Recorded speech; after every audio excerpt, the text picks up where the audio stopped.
First of all, before we get started, I would like to go ahead and discuss with you an organized way to set up your document. There are many different ways that you can do this, and of course it's up to your personal preference. I like to separate everything into individual layers. As you can see right here, I have a layer for my images, I have a layer for my text, and I have what I call a layer for my page furniture, which works for my headers and footers and page numbers, etc., etc.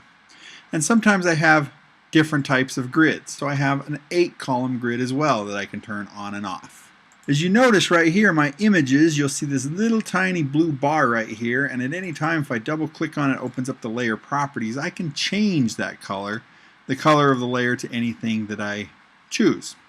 For the most part, I like to have my images layer as blue and my text layer as red. So basically my text boxes will be red and my image boxes will be blue. Okay, this one's actually, you'll notice it's in blue. It's on the wrong layer, and at any time if you want you can select an item, and if you want to move it to another layer, see this little blue square here?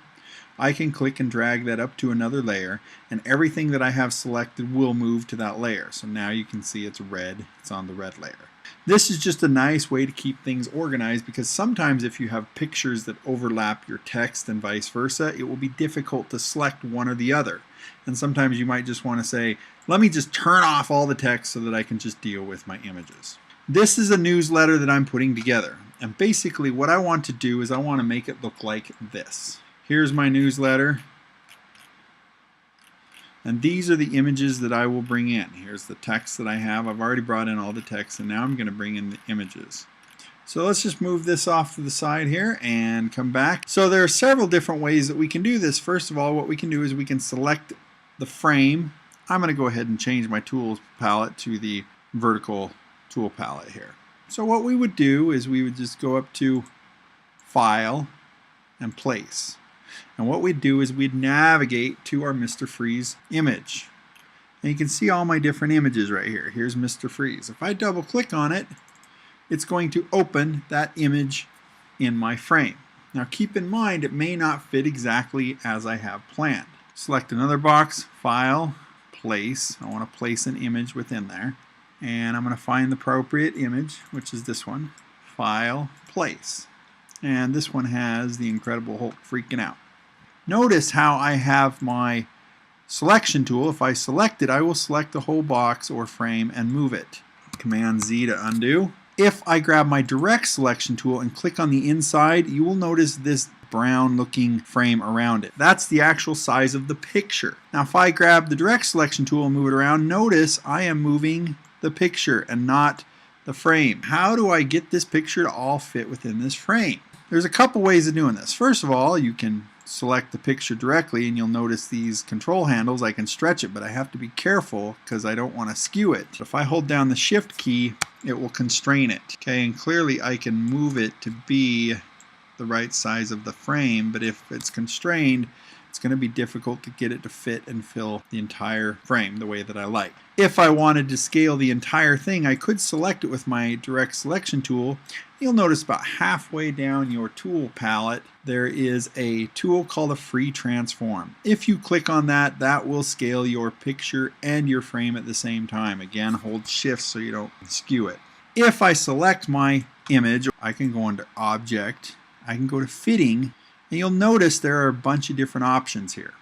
Fill frame proportionately, fit content proportionally, fill frame to content. We're going to talk a little bit about these. But even better, whenever I select a frame, in my Tools panel up here, you'll notice these little icons right here. Fill frame proportionally, fit content proportionally, fit content to frame. Do these sound familiar? Object, fitting, they're the same as right here. So for example, let's just test a couple of these out. I'm going to select this and I'm going to click on the first one right here that says fill frame proportionally. If I click on it, it will fit it in there proportionately. If I select the image, the top may be cut out. So right now it doesn't look too bad, but depending on what you're trying to do, that may not work. If I select this guy right here and go to the second one, fit content proportionally. Now what this will do is it'll fit the picture within the frame without skewing it at all. So if I click on it, it'll fit it into the frame, but notice we have this white space over here. So obviously the frame is wider than the picture. Let's Command Z to undo that. We'll try the third one, fit content to frame. So what that's going to do is it's going to fit the content or the picture to the frame regardless if it's skewed or not. You can see it just squished it all in there. You may be able to get away with a little bit, but not too much. After a while, it's going to start looking a little bit strange. You don't want to skew your picture too much. I'm going to zoom in by pushing Command plus here. We might as well get this picture nice and big for you. And I'm going to hold my hand tool and I'm going to move it around. So now we have a nice big image of this frame. Let's Command Z that because we don't want to skew our image. Let's take a look at the next one. Fit frame to content. Now you have to be careful with this one because what it's actually going to do is it's going to adjust the frame to fit around your picture. Keep in mind, you are the designer. You've done all this preliminary work and you know exactly where you want your images to be. You know exactly what size you want them to be. Do not let your images design for you. So now I may have to readjust things because it's not lined up exactly with this picture and it may really screw me up. So I'm going to Command Z that. This is exactly where I want my picture frame. And then the very last one is center content. If I grab my direct selection tool and move this picture down, I click center frame, it pops it into the center. Typically I select the picture frame, I center it, and then I fill the frame proportionally. I want to fill the whole frame, but I don't want the picture to be skewed. If I select on the image, you will see I have a little extra right there, and I can move it around if I need. But that doesn't look too bad. But it fills the whole frame, and I can also use my up and down arrow keys once it's selected to get it just right. Keep in mind that you can do multiple pictures at the same time as well. If I were to select all these pictures, I can go center them and fit them proportionally.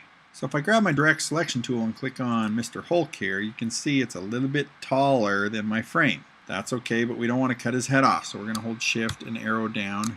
We're going to move him down just a little bit. Now you're seeing all these lines everywhere, and it may be a little bit intimidating. You may get lost. Let's double click on our hand tool to frame everything.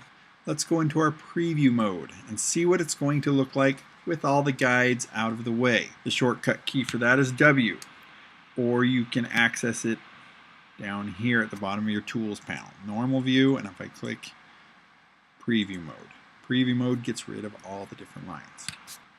Or you can say, you know what, I want to see it normal, but let's get rid of our guides. Let's get rid of our smart guides, our baseline grid, which you can't see, our rulers. We can eliminate some stuff.